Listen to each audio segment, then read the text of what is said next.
Howdy, Ags. Welcome to Aggie Growth Hacks, the podcast sponsored by the McFerrin Center for Entrepreneurship at Texas A&M, where we help entrepreneurs improve their business, connect with other Aggie entrepreneurs, and support one another. I'm your host, Greg Martin, Fighting Texas Aggie class of 2001. And I'm your co-host, Chris Hunter, Fighting Texas Aggie class of 1998. Whoop! Well, we got a little story for you, Ags. Amy Walker, Fighting Texas Aggie class of 1991, is the founding partner of Walker Glantz, a boutique accounting firm with offices in Houston and Austin. Amy's story is one of true entrepreneur spirit, as she has created a firm that is dedicated to being excellent, hardworking, smart, and above all, kind. So pass it back and listen up to Amy as she shares some really good bull. Well, Amy, thank you so much for joining us today. I'm super excited to learn about you and your amazing accounting firm. First off, I want to say congratulations to you and your team on your Aggie 100 win. We actually got to meet face to face a couple months ago as we celebrated that celebration with you and your team. So congratulations on that. And thank you for joining us for Aggie Growth Hacks. Thank you. Thanks for having me. Yeah, that was a nice, fun evening and very proud of that Aggie 100 win. It was our second, so happy about that. Well, soon I think you need to get the biggest bookshelf that IKEA has because you're going to fill that up, especially. So. And we'll talk about this a little bit later. But as you're combining your firm and going through what it takes to grow a new firm and a new culture, I'm going to go ahead and say your top 10 next Aggie 100 win is going to be top 10. Fingers crossed. There you go. Fingers crossed. Well, Amy, we all love Texas A&M. We love the time that we spent on campus as students, and that has really just shaped us as who we are as people and as professionals. What do you miss about no longer being a student at Texas A&M? I love this question that y'all ask, and since you asked a girl to be on the show, I'm going to give you a girl answer. The thing I miss the most about being a student at Texas A&M is living in the Chi Omega house. For 2 of my 4 years, that was my home base. That's where all of my great friends were met. Many of them I'm friends with to this day. You know, we would go to games together, Midnight Yell, start Thursday nights at the hall, doing a little two-stepping, and end up at Zephyrs. But it really was a home base for half of my college experience. So yeah, that's what I miss the most, being an Aggie Chi Omega. Absolutely love that. That is so cool. All right. So one of my favorite things that I get to ask on every single episode is I get to learn about your journey, your entrepreneurial journey. So why don't you tell us a little bit about you, your firm, and really how did you come about all of that, and what makes you so passionate about your business? Well, I'm one of those reluctant accountants. I come from a generation that when your parents cover your college fees, they kind of get a say-so in what you're going to do with it. So I come from a family of accountants, and so I became an accountant, mainly because my dad said, go be an accountant. Started off in Big 4. It was Big 6 at the time. Cut my teeth there. And like a lot of accounting professionals, they will tell you that is the hardest 3-4 years, however long they stay. But I learned the most. I had the best training there. I didn't like it, and I didn't want to be a traditional accountant, but I didn't really know what I was talking about. My second job, I went to work with a small business, and that's where I found my groove. Everybody was contributing. I wasn't processing accounts payable all day. That's not what feeds me. And so I started kind of viewing myself more as an entrepreneur than an accountant. Worked hard there, probably harder than I worked at PwC. And then I was fortunate enough, I took a few years off and raised my kiddos. But I always knew as they were young that they were going to hit about junior high and I was going to be climbing the walls. So I was fortunate enough that there was a gentleman that had a firm. He would hire stay-at-home moms that were CPAs to do the work for his firm. It was flexible. I could go into the office a few hours a week, but still take care of my primary responsibility, which was my kids. Then you layer cloud accounting on top of that. And now people have the ability to work from home and do a great job. And the world just opened up. That gentleman unfortunately passed away very suddenly. And he didn't have any partners. He didn't have a succession plan. And so I had to kind of decide what I was going to do with this handful of clients. They still needed help. And he had a brilliant business plan, hiring these very smart women who had taken a pause in their career and wanted to work 6 hours a day. And so I kind of just ran with it. And it sounds like it happened overnight. It didn't. It took 6-7 years to build, but we built a nice firm with Walker Agency with part-time employees, professionals that were also balancing that family life. It's funny that you say that, and that is the business model, because I think that is a recurring theme that we've had throughout this year, right, Chris? Yeah. And I think that COVID, you were doing that pre-COVID, correct? Mm-hmm. It was a novelty before COVID. And that you could get your kids on the bus and work from 9 to 3 and get them off, go to soccer practice. It was a treat. It was a benefit. But you're right, COVID changed all of that. And so as COVID maybe brought in acceptance to having work from home, and of course there's a lot of articles that I'm seeing now on LinkedIn and an Entrepreneur and Inc. magazine and stuff that's talking about the challenges of companies wanting to bring people back. But you've built your company with that flexibility in mind. So we're going to kind of go off script. And let me ask you, how did you, because you were cutting edge when this happened, how did you set up systems and how did you set up accountability for your workers? Because your entrepreneurs that you work for, they need their books, they need the insight that you provide, they need, if you do taxes or you do that type of documentation for them, compliance, they need that. So it has to be done on time, it has to be done right. So how did you set that system of accountability and communication pre-COVID? Sure. Well, there are great practice management systems that will do that for you. We have one now in our new firm. But at the time, we started making checklists on Google Sheets that we all shared. And it worked because the type of people that are accountants, they are box checkers, they are taskmasters. And so we call it flexible responsibility. And when you're small and it's just a couple of you, it's okay. You can trust everybody's getting it done. Get your job done, meet the deadline. If you're not going to meet the deadline, ask for help. And we just kept building on that. I'll be honest and tell you that you get to a certain point and that does not scale. If I had wanted to stay a lifestyle firm, we could have kept going down that path and it would have been great. But you do get to a point that another body at 25 hours a week is another computer and another seat with an app, another subscription. And so your cost, it just doesn't scale. But the thing that I didn't even think was going to happen, and it's been this beautiful accident, is these were all women that were working for me. So I never had a man apply for a job with this old company. The beautiful thing is over the years, their kids have gotten older and need less and less of their attention during the day. And so they're taking on more work and many of them have grown into full-time employees. And that's just been the biggest blessing. So somebody that knows your system, works the way you do, believes in the things you do, they're growing along with your company. That is so cool. So as somebody that owns an agency, a marketing agency that is completely remote, right? Mm-hmm. I've got a million questions for you, because this is such a great concept. And in my group of people, I'm in a mastermind group with 325 other agency owners, and a lot of them are adamant that you have to have in person, right? That you have to be in person in order to grow your culture. So how has that affected your culture of your company? And am I correct that you're saying that you are still completely remote, or are y'all? We're hybrid now. Hybrid. Okay. The department that I run, they call it CAS. That's a new fancy term in accounting for outsourced accounting services. They call it client accounting services. We are still remote, and it works. The tax side has a kind of a hybrid approach.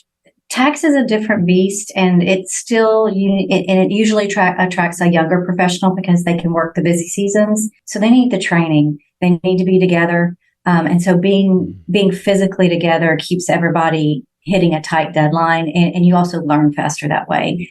But we've been doing this hybrid, summer remote, summer in office for 9 months now, and our team just crushes it. They're fantastic. But the culture thing, we talk culture and core values all the time. It's woven into everything we do. Y'all probably use Slack or Teams or something like that with your company, but we're constantly praising and pointing out people, when they're hitting those core values, and we hear something from a client or we see a conversation. But just to keep reinforcing them that way, that's how we're building the culture. Interesting. I love that. I absolutely love that. Do you happen to use Slack? No, we use Microsoft Teams here, right? It's kind of like Slack. You're constantly, and we have not really built in. I love that you said that you build in, when someone does something of the core values, right, then you praise them. I love that. And actually, I just wrote that down. Oh, good. There's this app that connects to Slack called Hey Taco. And so we throw tacos. And if you get a taco from somebody, an emoji, it alerts everybody that somebody's received a taco. And, thank you, Greg, for going the extra mile for this client. They sent me a really nice email. And so everybody gets tacos. We track them on a leaderboard. And once a month, whoever gets the most tacos gets a gift certificate for real tacos. And it's small, but it works. And we're from Texas and everybody loves tacos. So it just took off. Only in Texas is that a highly motivating tool. I know. We have a guy that lives in Michigan and he's fantastic. In the month that he won, I said, what am I going to send you? Is there a taco shop in Michigan? Not one that isn't Taco Bell, but that's not tacos. Maybe so. That's true. Good point. Well, Amy, you talked about as you've grown and as you started your agency, and I want to get into the merger in just a second, but you've constantly been talking about the mission and the values of the company and how that was really the glue that held you together, not only before the merger, but probably in the 9 months since. But tell us, what are your values? How did you come up with them? And is there an example where one of them like really stood out to you? Hey, this is an example why these are our guiding light values. Sure. Well, my partner and I spent a lot of time. My partner is Paul Glantz, and we spent a lot of time. We planned our merger for an entire year, and core values, we talked about it weekly until we finally just sat down and said, okay, these are the things that keep getting brought up. These are the things that are important. Our core values are pursue excellence, go the extra mile, show your smarts. And then the last one, which I think this is the one that ties the other ones together and really tells the world who we are. The last one is lead with kindness. You've got to be kind to work here. You've got to be kind to be our client. It's just, life is too short not to take care of each other and lead with kindness. So you and Paul kind of brought those together. When you rolled them out to your team, what was that process? How was their reaction? How did you work through and communicate that? Mm-hmm. We had a combined team merger last May where we all got together for the first time. Now, you have to know, we had already all been working together. Paul ran a tax practice. I ran an independent cast practice. And so we were passing clients back and forth. So this wasn't like a blind date. We all knew each other already. And so it was a very natural merger. So we got together. We invested the time to have a team retreat 2 months before the official date of our merger. And that's how we kicked it off. We kicked it off with, we unveiled the logo, we unveiled the colors and the core values. And then my team was used to that because I took this really cool mastermind when I first started my firm of it's a group out in South Carolina called Thrival, and they are accounting advice for entrepreneurial accountants. And I really just found my people out there. In the first session in that mastermind, the guy that led it said, I don't care if you have just you or 5 people, you need core values because it tells the world who you are, what you stand for, and how you conduct business. So my team was used to that. So they had heard our old core values, and so they bought into them. And it was great to see Paul's team. It was almost like people want that. They want to know who they are and who they're working for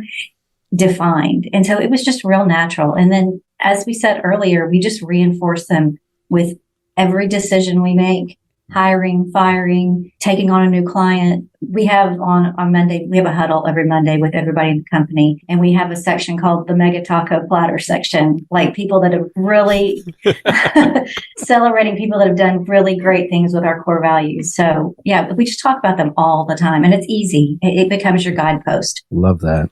Absolutely love that. So we're completely going off script at this point, but I need to ask you because I have noticed in the past, well, we've interviewed almost 100 entrepreneurs at this point, right? And out of all of those, I would say probably 80 to 90% of these successful Aggie entrepreneurs are on Entrepreneur's operating system, or at least a version of, EOS. Are you on EOS? So I kind of stole the best of EOS from a few of our clients. We have a heavy niche with tech startups, and they are all about EOS. And we have a very, very large client here in Houston, and they're so large that we are so ingrained in that client that a lot of the people that work there think we work there. So just by osmosis, I learned how to run meetings on the EOS and how, rocks and L10s and all that. So we kind of halfway do it just by working with another firm. But that's one of the things that Paul and I have on our list for the next year is to officially implement it. And I think that's going to just take us next level. And EOS is, if you're an entrepreneur out there and you're not on EOS, at least some version of it, I highly, highly, highly encourage you to get on that. Even if it's just getting the right people in the right seats or getting the level 10 meetings going, and that's just simply an agenda. Look it up online if you need to, right? And making sure that you're documenting your processes and getting the owner out of the day-to-day operations of everything. I think that those are the three most important things that I would say in EOS. So that's pretty cool that you guys are going to roll that out. Yeah, and that meeting agenda is a game changer. It is a time efficiency maker. Everybody shows up. They know what you're going to talk about. Most of the time, you don't wander off of script. And if you do, people could say, hey, let's come back in. So at a minimum, the meeting agenda, especially if you're client facing, when you show up to a meeting with a client with that agenda, your professionalism is just on display. It's really great. We implemented EOS in probably about 2016, okay, in our agency. And during that time frame, my operations manager, right, was very ingrained in the entire process, okay? So she learned level 10s, she learned all of this stuff. Well, she went back to school eventually to get her master's degree. She was a student when she first started working for me. She wanted to go back to get her master's degree and, go off into her chosen profession, and which, by the way, was not marketing, right? And so during her capstone project, right, she was put in charge because she was a little bit older of a student and she had more experience in the workforce, and she was put in charge of her capstone project, okay? And she texted me. She's like, you would not believe what I just did. She's like, I just told all of these students that we're going to run meetings on a level 10. They're going to learn a thing called a level 10 from now on. So it's really cool how that is and does make a super efficient meeting, in my opinion. It does. And then that skill she taught those students, if they take that into their first job and they already know how to do that, man, she's giving them a leg up. That's great. Absolutely. All right, Greg, I'll turn it back over to you, man. No, so let's kind of lean into that a little bit more. Amy, you talked about one of the biggest things that happened in your entrepreneur career happened 9 months ago when you actually merged. First question, why did you make the decision to merge? Because it sounds like you had a sweet gig. You had a system that worked. You had clients that valued you. You had employees that were flexible, and you were able to attract those employees and retain those employees despite, how many times, Chris, have we heard getting the right people is such a challenge? Amy, you cracked that nut. So why merge? Why'd you do it? A lot of people have asked me that. I just felt like we weren't done yet.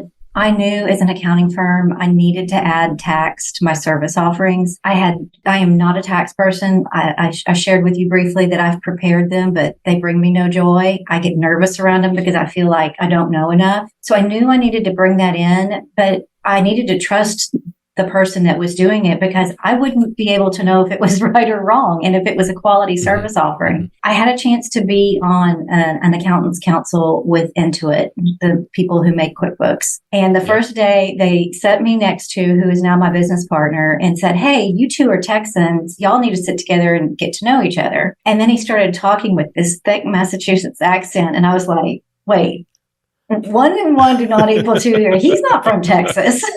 But he and his wife are transplants, and he has fully embraced everything about Texas. He loves it. He even starts like our meetings when he pops on Zoom. The first thing he says is howdy. And I'm like, that's awesome.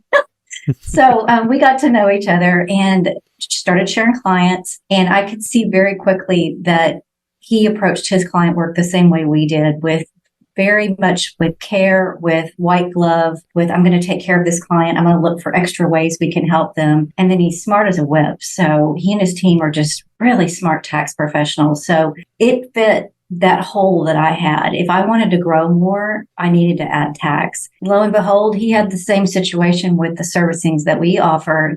They receive books from so many different bookkeeping and accounting shops that are just not great. Then he's having to have his tax professionals distracted fixing books. And so it was doing real easy. Yeah. Doing bookkeeping and preparing, for financials. So once we figured out we approach business the same way and that we both solved a need of the other person, it was very natural. I think the hardest part was just saying, okay, yes, we're going to do this. But it's been great. The hardest part, y'all, and we are like a modern tech forward thinking company.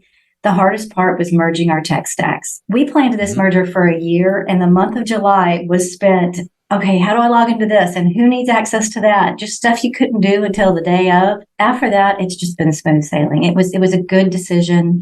He's a great business partner. And we both knew that we were not going to be able to get to that next level as a firm without adding each other's service, and felt real comfortable with the quality of work coming from the other person. Oh, that is so cool. So I want to nerd out on the tech stack in just a second. But my question before that is, you had mentioned that you serve a lot of technology companies and a lot of technology entrepreneurs. Was that a focus, an industry focus that you had before, that he had before? Did you share that? Did you just naturally grow into that? Who do you serve, and what's the client that gets the most value out of working with you? We unintentionally niched with tech startups. I had a referral to a client. The startup community here in Houston is big. They have a really nice incubator downtown. And I got in with one of them through a referral. And it was just me at the time. And they were my biggest client. Got in there, worked my tail off for them. And they're all in the same building. So they were like, oh, that lady knows QuickBooks. She can help you. And they started, passing our name around. And then we grow with them through their various rounds of funding. And it was actually my marketing agency that pushed me over the edge to officially say we are an accounting firm for tech startups. Paul was already working with emerging businesses. He's in Austin. That's a very progressive emerging business town. He has a great expertise in tax for crypto. So we were kind of naturally gravitating towards those progressive modern type of companies. But those tech companies, you grow with them. They outsource everything. They're VC backed, so they can pay your bills. So it's a nice partnership. That's so cool. That's cool. So let's talk about that tech stack. So when you heard, because I think that technology is disrupting a lot of companies, and I think the financial reporting and accounting industries is going to be one of the most disrupted companies going forward. So when you guys started looking at the different tech applications that you had, was it really, hey, this is what I use, this is what you use, which one's better? Was there some overlap? Did you have to learn some stuff? How did you make those decisions? And that's how you do the secret sauce that you do. Absolutely. Luckily, we were using the same things. We met on Intuit's Council, so we're a QuickBooks shop. If you're our client, you were on QuickBooks Online, not desktop. We're niched in the QuickBooks Online space. For communications, we were both Google companies, Slack companies. That made sense. We both are partners on a council for a little payroll company called Gusto. They're not little, it's a big company. So, we were already using a lot of the same things. He's got tax specific software that he uses that I don't have to have one thing to do with, and vice versa. I've got FP&A software that we use that he gets to reap the benefits of it, but he doesn't have to know how to use it. So that part's been nice. Really, it was the basic stuff. Like, everybody needs a new email address, and you need to be able to log in with that email address. And my IT guy is my son, who is an engineer from A&M, and he moonlighted for us and got us through it. So we're all grateful for him.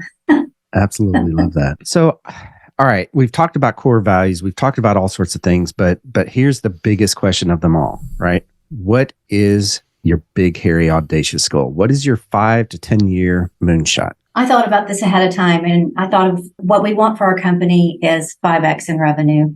And a lot of people will default to 10x, but I think when you're in a people business and our product is time, and time takes bodies and capacity, I think 5x, we'd be thrilled with that. And because we very much do not want to let the quality of our product suffer just to make more revenue. We are not a churn and burn shop. We want this to be a fantastic place for people to work, which leads me to the second one is I want to build WG Academy, which is an internal training and professional development for our people. We want that big firm feel. That's one of the benefits of the big firms. You get this fantastic training that small firms can't afford. So I want to build that out. So when you come to work for us, you know that you're going to be trained well and you're going to be given opportunities to grow yourself professionally. And then the last one is kind of selfish. I want to move like to spend 80% of my time in that managing partner role, just taking care of the team, taking care of the firm. I don't want to completely step out of client work because I like it too much, but I want to, as my career progresses, 10 years, I'm going to be thinking about wrapping things up. And so I really want to look after us and just make this a fantastic place that people want to work, that there's a waiting line for people to want to work, and that we're known for great service. And what's interesting is that, so I've got one of my mentors calls that content university, right? What you were talking about with your academy there, right? In the fact that you're spending all this, and us as agency owners, we spend a lot of time on this kind of stuff, right? On external content, but we spend very little time seemingly on internal, and really bringing up the value of what we're providing to our employees as well.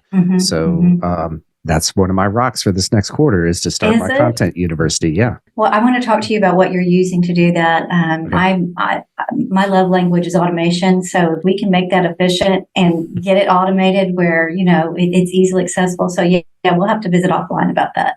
I've got a hack for you on that one, right? Okay. Okay. I like it. So Amy, Chris has got a hack for you later. What is your favorite hack that we can learn from? I love an app called Zapier. And if you don't use it, if you're listening and you don't use it, it is the glue that makes all your apps talk to each other and automate your processes. It will save you time and you will feel like a software developer. It's fantastic. Love it. Absolutely love that. That is, and by the way, yes, absolutely. 100%, 1000%, whatever. If you're not on Zapier and you've got multiple systems that you've got to tie together, get on it ASAP. Okay, Amy, what is your favorite advice that you've ever been given? And 1,991 points if you tell us how you applied it. Okay, you're going to give me points for being honest and tell you I work hard at this, but the best advice I was ever given is listen more than you speak. I have to sit on my hands a lot. I have to bite my tongue a lot, but listen more than you speak is the best best advice I've ever been given. You know that feeling you get where you feel like you just need to come up with an answer and you just need to talk because you need to be known in the room. I think younger professionals feel that. It is so nice to be able to just sit back, listen to the points of view, know that you don't know everything, and that different people bring different gifts to the table. And so just through time, being patient and not feeling like I had to always talk. I don't have a specific example, but it's kind of maturing as a professional to know that you don't always have to speak and that sometimes you learn the most from listening. As a secondary one, I had my first boss. He was hard. And if you brought him anything and you didn't have a solution proposed, he would just send you right back out again. And that's kind of hard to hear as a young professional, but I did learn that propose a solution and I still use it today. So there's your bonus hack that you didn't ask for. There you go. That's great. Amy, what is your superpower? I think my cape has 2 panels on it. The first one is my work ethic. Nobody's going to outwork me. I'll go toe to toe with the best of them. I think a lot of entrepreneurs are that way. And the second one is just a love of automation. I'm constantly after what is going to make us more efficient, more accurate, and automation is the key. Automation doesn't replace people. It gives people the brain space to use the good data that comes from automation. So yeah, that's my other superpower. All right, Amy, what gets you out of bed and excited about your business? I don't have anything real creative here. I love my job. I love this firm, the people that work here, and every day. I just love having something even though I say of my own, it's not all me by any means, but I love this part of my career. I love it all, and I don't ever have any problems getting up and getting going. That's amazing. Entrepreneurs, by definition, love what they create. Otherwise you wouldn't do it. You wouldn't put in the blood, sweat, tears, hours of toil, sacrifice if you don't love what you've created. But the fact that you have expanded that to say it's not just what I've created, but it's what the team has created, and to be able to serve your employees, to serve your clients and to help them, that's powerful. More than you know. And thank you for sharing that with us. Thank you for being on Aggie Growth Hacks and dropping wisdom and letting us peer a little bit into what it's like to have a successful firm and then to go through a merger and then to come out on the other side of that stronger and better for your clients and your teammates. How can the Aggie Growth Hack family get in touch with you? How can we support you? How can we lift you up? We are at wgcpa.com. We are a public accounting firm in Texas. On LinkedIn and Twitter, I'm Amy Walker CPA and would love to connect there. Love it. Well, Amy, thank you so much for coming on and sharing everything that you've shared, all the hacks and everything that you've shared with us today, and really learning about your entrepreneurial journey. And it just is really so cool. Thank you so much for coming on Aggie Growth Hacks today. Thanks for having me. Well, how about that, Ags? Was that pretty amazing or what? I know that I wrote down a whole ton of things. What was your favorite part of that interview there, Greg? Well, Chris, I loved the conversation with Amy. It was so cool. I kind of nerd out a little bit when we're talking with financiers or accounting people. It was really cool to be able to hear how she has grown her company, how she actually decided to merge. That was something that we didn't talk about before. How do you actually find a partner? How do you merge? How do you make sure that your culture stays the same? But I think that is successful with Amy and her team because one of her core values was lead with kindness. When everything that you do leads with kindness, when that talks about the empathy that you have not only with the people that you work with on your team or in your firm, but also with your clients, and then demanding that same amount of empathy from the clients to the teammates in the firm, that is such a strong bonding glue that it is so critical. And I think that that's one of the reasons, not the reason, but one of the reasons she's so successful and one of my big takeaways. What about you? One, kindness with an accounting firm is probably not typically a core value, that you would think of. So I think that's pretty cool. So mine was really surrounding the tacos, right? I love the tacos idea. I wrote it down and then how they give tacos, to praise, right? Yep. And then the winner at the end of the month gets a gift certificate for tacos. Gets actual tacos. Yes. How cool is that? I mean, it's not a huge incentive kind of a thing, but hey, as Texans, we all love tacos, right? And then she talked about the mega taco platter, right? I thought that was so cool. That was such a great idea. I wrote it down for me. And it really comes back to that culture piece of how do you build culture, right? And it's so hard to build culture even within an in-person environment, but when you're in a hybrid and or a remote environment like me, you're constantly looking for ways to promote that culture and to build that culture inside of your business. And so I think the taco idea, I'm 100% taking that and stealing that and implementing that right away into my own business. And I highly recommend that if y'all are listening to this, that you do it too. Well, I know Ross on your team is out in California, and they may have some good tacos out there. Maybe you just back up some Taco Cabana or Torchy's tacos, overnight it to him if you win.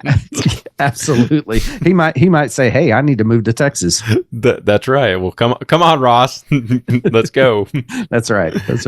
I don't know if he can handle the heat though. That's the deal, right? Well, Ags, that's going to do it for this episode of Aggie Growth Hacks. We hope that you enjoyed it as much as we did. Hope you liked the conversation that we had with Amy. If you're not connected with her on social media, she talked about being on LinkedIn, on Twitter. Make sure that you do that. And if you're not connected to Aggie Growth Hacks, you're not connected to Chris and I, then make sure that you do that as well. Check out aggiegrowthhacks.com where you can hear this episode, all of our previous episodes, as well as some of our other great content. And finally, if you enjoyed this episode, if you got anything out of it, give us a big thumbs up and share and subscribe so that we can get Aggie Growth Hacks out to more people. We want to give a huge shout out to our sponsor, the McFerrin Center for Entrepreneurship at Texas A&M University. Since 1999, the McFerrin Center for Entrepreneurship has served as the hub of entrepreneurship at Texas A&M. If you're an Aggie entrepreneur or even a wantrepreneur, head on over to their website to find a program that's right for you. Just go to aggiegrowthhacks.com/McFerrin right now. Well, Ags, join us next time when we connect with another great Aggie entrepreneur and learn how they hack their growth. Until then, I'm Chris Hunter. And I'm Greg Martin. Thanks and gig 'em.